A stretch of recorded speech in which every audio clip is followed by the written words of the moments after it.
বাংলাদেশ কারিগরি শিক্ষা বোর্ডে যারা একাদশ শ্রেণী রয়েছেন তাদের জন্য আমাদের সর্বশেষ সপ্তাহের অ্যাসাইনমেন্ট। তো আমাদের আজকে হিসাব বিজ্ঞান আমাদের ক্লাস রয়েছে। যারা এখন আমাদের প্রাইভেট প্রোগ্রামে জয়েন করেনি, জয়েন করতে পারেন। আমাদের জুম আইডির মাধ্যমে সম্পূর্ণ ক্লাসগুলো হবে। ভর্তির জন্য আপনারা যোগাযোগ করতে পারেন।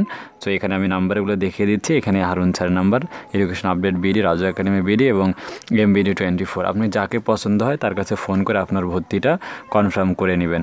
আর আমাদের ক্লাসগুলো আপনি জুম অ্যাপের মাধ্যমে করতে পারবেন। আর এখানে 5টি নাম্বার দেওয়া রয়েছে। আমাদের ভর্তি ফি 510 টাকা এবং 3টে বিষয়ের জন্য আমরা সুপার সাজেশন দিব। তাই অবশ্যই আপনারা আমাদের প্রস্তুতি প্রোগ্রামে জয়েন করবেন। তাহলে বাংলাদেশে এই প্রথম আমরাই শুধুমাত্র অনলাইন কোর্সটা করাচ্ছি। সো চলো আমরা একাদশ সপ্তাহের জন্য দশম যে অ্যাসাইনমেন্টটি রয়েছে একাদশ শ্রেণীর জন্য আমরা দেখে নিচ্ছি। তো এটি শিরোনামটি কী হবে? বাংলাদেশের রাষ্ট্রীয় ব্যবসায়ের অবস্থান এবং আর্থসামাজিক উন্নয়নের অবদান নিরূপণ করো। এর উপরে আমাদের 4টা প্রশ্নের উত্তর করতে হবে, 1, 2, 3, 4টা। উদাহরণসহ রাষ্ট্রীয় ব্যবসায়ের ধারণা আমাদের ব্যাখ্যা করতে হবে। উদাহরণসহ রাষ্ট্রীয় ব্যবসায়ের 7টি ক্ষেত্র আমাদেরকে লিখতে হবে।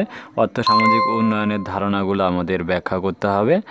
এরপর যে 4র্থ নম্বর প্রশ্নটি রয়েছে, উদাহরণসহ আর্থসামাজিক উন্নয়নের গুরুত্ব সঠিকভাবে ব্যাখ্যা করতে হবে। তো এখানে প্রত্যেকটা প্রশ্নে আমাদের উদাহরণসহ ব্যাখ্যা করতে হবে। অনেকে উদাহরণ ছাড়া ব্যাখ্যা করে, তাই আমি আপনাদেরকে সাজেস্ট করব অবশ্যই উদাহরণসহ লেখার জন্য। আর আমি যেভাবে উত্তর দিই আপনারা জানেন আমরা সব থেকে বেস্ট আনসারটি দিয়ে রাখি। তো তাই আজকের আমাদের ফ্রি ক্লাসটি আপনারা করুন। এরপরে আর কোনো ফ্রি ক্লাস আপনারা পাবেন না। তাই অবশ্যই আমাদের ভর্তি প্রোগ্রামে আপনারা জয়েন করুন। এবং কোনো যদি সমস্যা হয় তাহলে আমাদের ফেসবুক রয়েছে, আমাদের 19,000-এর অধিক মেম্বার রয়েছে। আপনি চাইলে আমাদের গ্রুপে জয়েন করতে পারেন।